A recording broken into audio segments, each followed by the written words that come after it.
Avant d'ouvrir la parole de Dieu, on va prendre un moment pour prier le Seigneur. Père Céleste, au nom précieux du Seigneur Jésus-Christ, nous voulons venir devant toi avant d'ouvrir ta sainte parole. Et Père, on te remercie que ce soir, on peut chanter ces paroles qui nous parlent d'un sauveur, un sauveur qui aime, un sauveur sur qui tout pécheur peut s'appuyer pour recevoir le pardon de leurs péchés. On te remercie pour ce qu'il a accompli à la croix. On te remercie que ta parole nous atteste que quiconque croit en lui reçoit par son nom le pardon de leurs péchés. Et ta parole nous atteste que tu as tellement aimé le monde que tu as donné ton Fils unique, afin que quiconque croit en lui ne périsse point, mais qu'il ait la vie éternelle.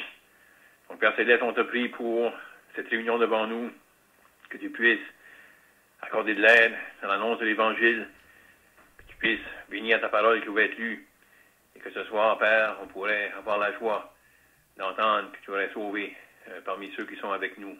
Donc, on te prie ces choses au nom du Seigneur Jésus-Christ. Amen. J'aimerais lire avec vous, premièrement, dans l'Évangile de Jean, au chapitre 3.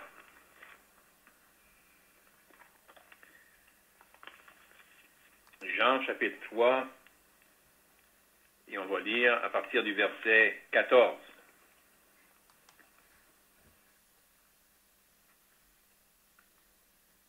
Ici, ce sont des paroles du Seigneur Jésus-Christ s'adressant à un homme religieux,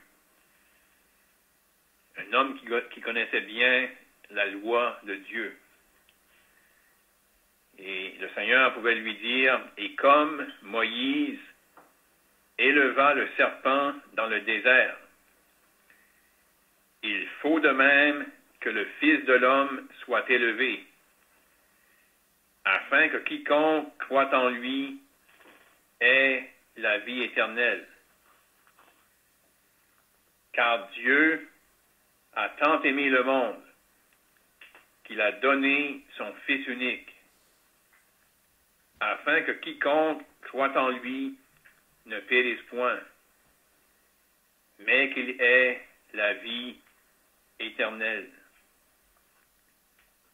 Dieu, en effet, n'a pas envoyé son Fils dans le monde pour qu'il juge le monde, mais pour que le monde soit sauvé par lui.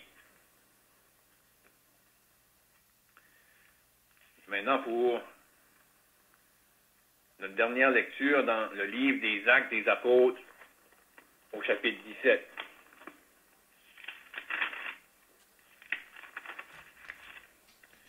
Actes chapitre 17, nous allons lire à partir du verset 30.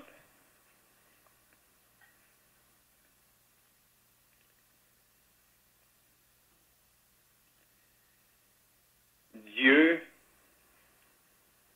sans tenir compte des temps d'ignorance, annonce maintenant à tous les hommes en tout lieu qu'ils ont à se repentir,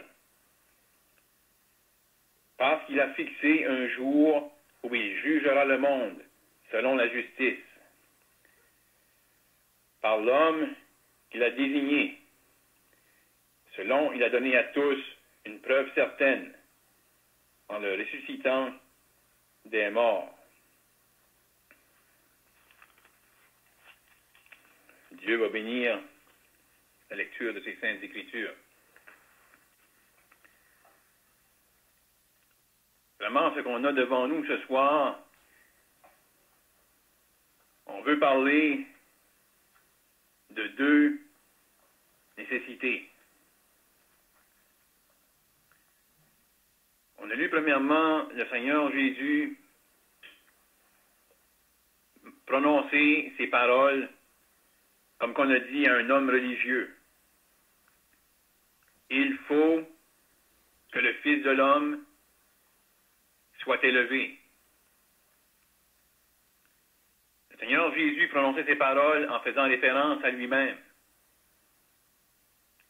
Il fallait qu'il soit élevé. Et vraiment, si on s'arrête au contexte, on s'arrête à l'illustration qu'il donne, de la même manière que Moïse éleva le serpent dans le désert, c'est clair pour nous de quoi le Seigneur parlait. Il était en train de dire à Nicodème, il faut que je sois élevé sur la croix.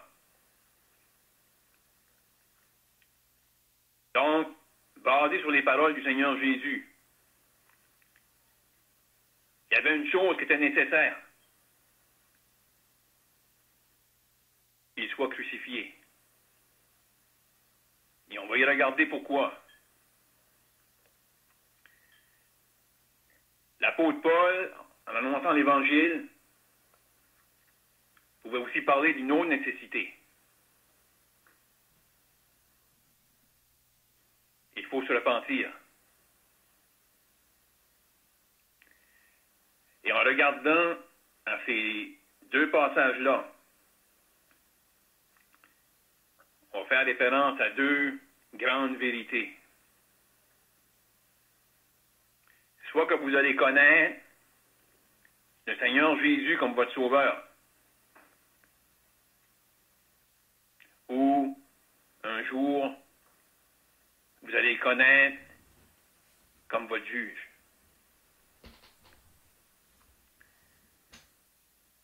On aimerait premièrement regarder à ce que le Seigneur Jésus a dévoilé à Nicodème. Lorsqu'il faisait référence à lui-même,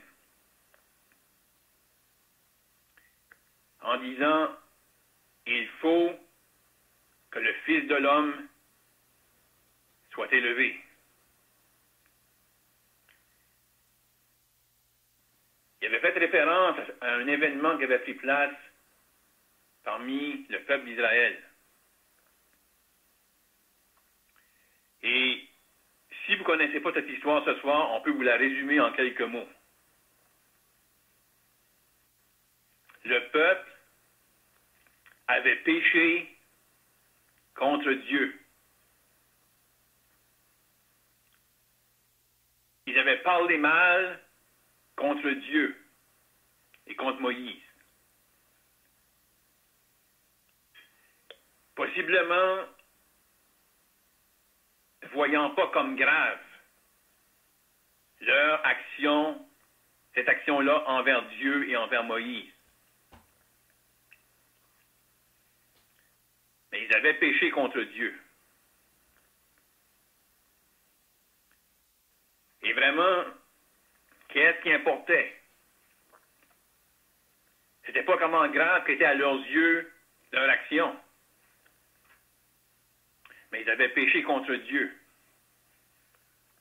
Il y avait des conséquences qui découlaient de ça. Et éventuellement, le peuple a réalisé. On a péché. On a péché contre Dieu. Et vraiment, quand on pense à cet événement-là qui a pris place parmi le peuple d'Israël, avant qu'ils prennent conscience de leur péché, pour eux, c'était pas si grave que ça. De la même manière qu'aujourd'hui, si on sait pour demander aux gens qu'est-ce qu'ils pensent de telle et telle chose, que la Bible déclare comme mal, comme péché, on aurait toutes sortes d'opinions. Peut-être que quelqu'un dirait c'est pas si grave que ça. Peut-être même que certains iraient jusqu'à dire que c'est pas péché, c'est pas mal. Ça ne change rien au fait que ce que Dieu déclare comme péché, comme mal, c'est péché. Et ici, lorsque le Seigneur Jésus parle à Nicodème, il veut faire un parallèle avec qu'est-ce qui a pris place parmi la nation d'Israël, mais qu'est-ce qui touche tous les individus.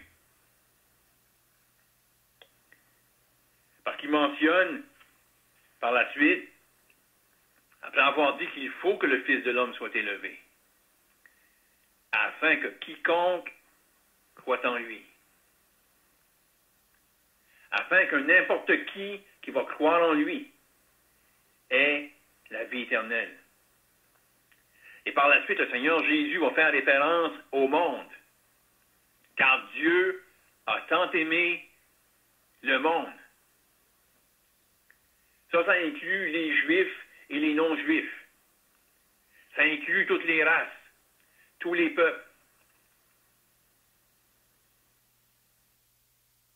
Mais le fait que le Seigneur Jésus mentionne « il faut que le Fils de l'homme soit élevé ». Et il fait référence à ça face au péché. Ça sous-entend que le péché concerne toute la race humaine. Ça implique que tous sont concernés par ça. Et on aurait pu lire ailleurs. Il n'y a point de distinction, car tous ont péché et sont privés de la gloire de Dieu. Donc, le fait que le Seigneur Jésus allait être élevé sur la croix, c'est parce qu'il y a un besoin universel. Et que ce besoin-là pouvait seulement être rempli par le Seigneur Jésus-Christ. S'il y aurait eu d'autres moyens, le Seigneur Jésus n'aurait pas dit « il faut que le Fils de l'homme soit élevé ». Le fait que le Seigneur Jésus a prononcé ces paroles, c'est que le besoin que vous et moi, on faisait face avec nos péchés, il n'y avait absolument rien qu'on pouvait faire pour régler cette question-là. Il n'y avait aucune religion qui pouvait faire quoi que ce soit en ce qui concerne nos péchés. Il y avait quelque chose qui était nécessaire et seulement le Seigneur Jésus-Christ pouvait l'accomplir. Il allait l'accomplir sur la croix. Et lorsque le Seigneur Jésus a prononcé ces paroles à Nicodème, lui-même connaissait pleinement ce que ça impliquait. Lorsque lui allait être élevé sur la croix,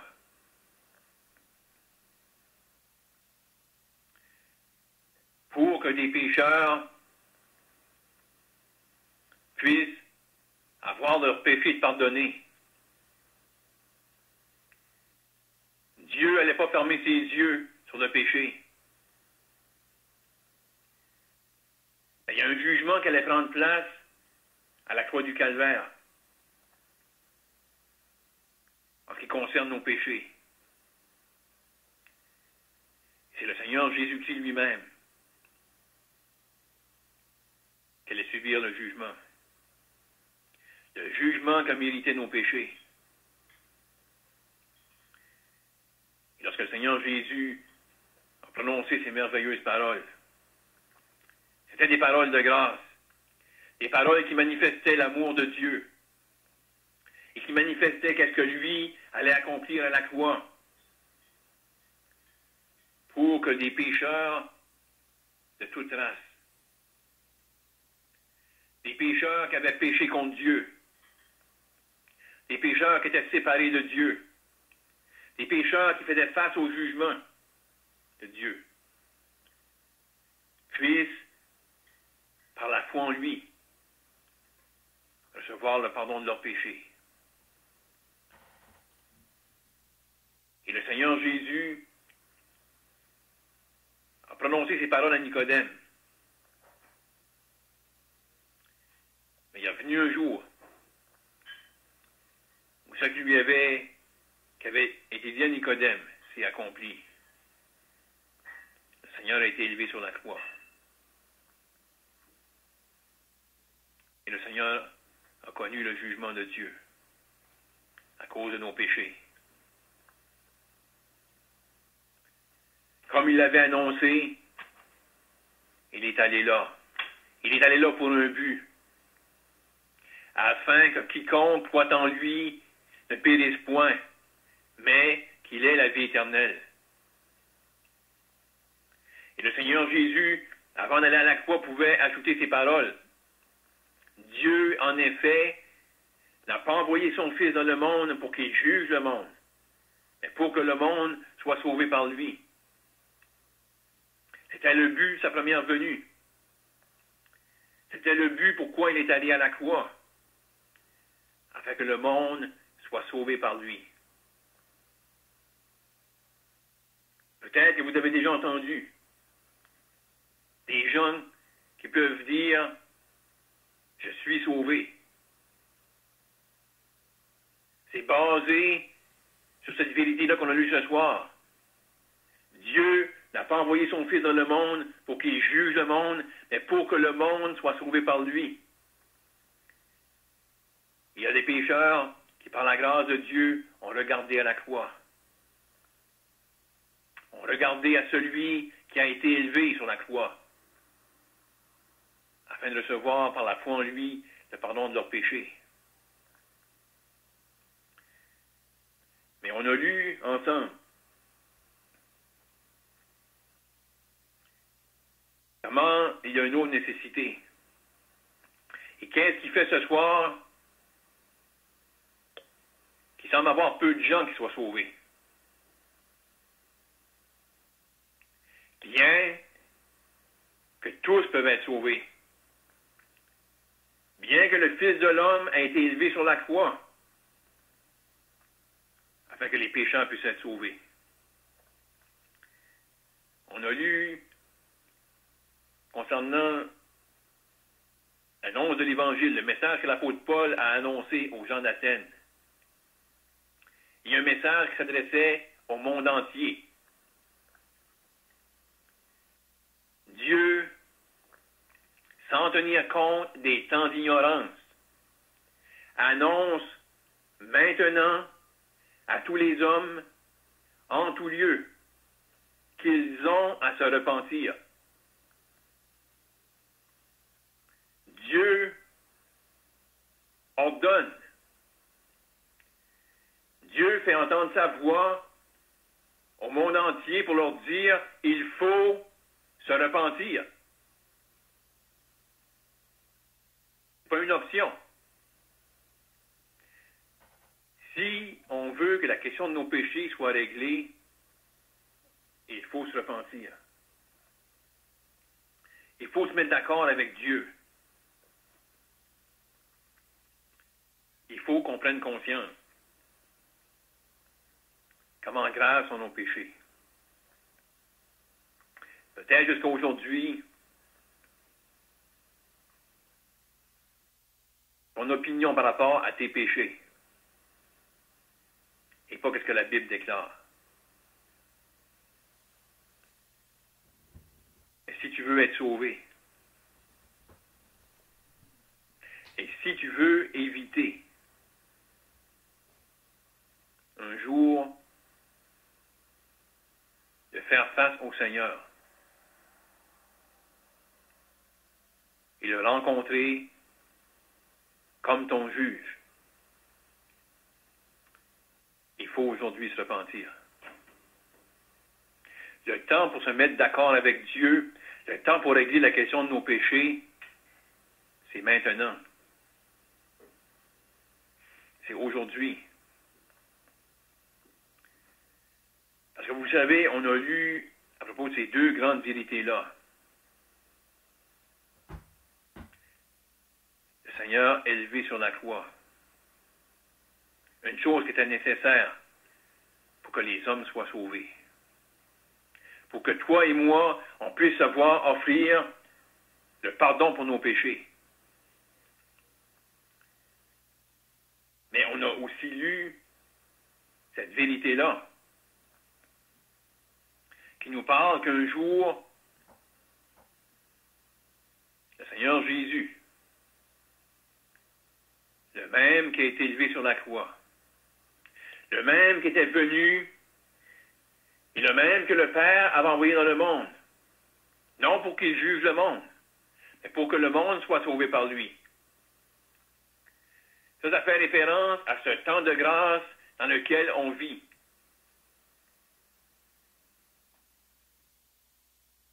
On a lu comment, lorsque le Seigneur Jésus, Dieu l'a ressuscité d'entre les morts, il a donné une preuve à tous que c'est lui qui un jour va juger. Un jour se trouver devant celui qui, aujourd'hui, peut te sauver, qui, aujourd'hui, peut te donner le pardon de tes péchés. Ça va être terrible. Mais ce soir, on espère que pendant qu'il est temps, tu vas te mettre d'accord avec Dieu. Mettre d'accord avec Dieu en ce qui concerne tes péchés. Et prendre au sérieux cet avertissement-là de Dieu. Et se repentir. Et vous savez, qu'est-ce qui prend place lorsqu'un pécheur se repent? Il se met d'accord avec Dieu. Dieu lui révèle son Fils. Dieu lui révèle le Seigneur Jésus-Christ accomplir la croix. Il n'y a pas un pécheur repentant. Il n'y a pas un pécheur qui vient à la repentance et qui va demeurer là, dans ses péchés. Un pécheur qui se met d'accord avec Dieu en ce qui concerne ses péchés.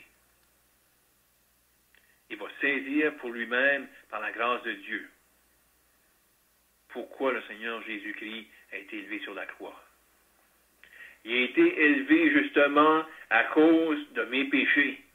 C'est pour là qu'il était là. C'est à cause de ça qu'il a souffert. Et par la foi en lui, le pécheur reçoit le pardon de ses péchés. Est-ce que vous allez être avec nous? Et comme plusieurs, et pouvoir dire, le Seigneur Jésus est mon sauveur. Il est mort pour moi. À la croix du Calvaire, élevé sur la croix, il a pris ma place. C'est là le désir de Dieu. C'est là le désir que tout pécheur se repente et croit dans son Fils pour recevoir par la foi en lui le pardon de ses péchés. On espère que ça va être le cas pour vous ce soir, que vous allez croire en lui et être sauvés. On va terminer par la prière. Père Céleste, au nom du Seigneur Jésus-Christ, on veut, en terminant, te remercier pour cette merveilleuse nouvelle, cette grande vérité que ton Fils unique, à la croix du Calvaire, il a été là, élevé sur la croix, et il a souffert sous ton jugement à cause de nos péchés. Et c'était afin que quiconque croit en lui ne périsse point, mais qu'il ait la vie éternelle. On te remercie, Père, pour cette merveilleuse nouvelle qui peut être annoncée à tous. Et on veut, Père, te prier pour ceux qui sont avec nous ce soir, toujours dans leur péché, qu'on pourrait avoir la joie d'entendre que tu aurais sauvé parmi nous. On te prie ces choses au nom du Seigneur Jésus-Christ. Amen. Amen.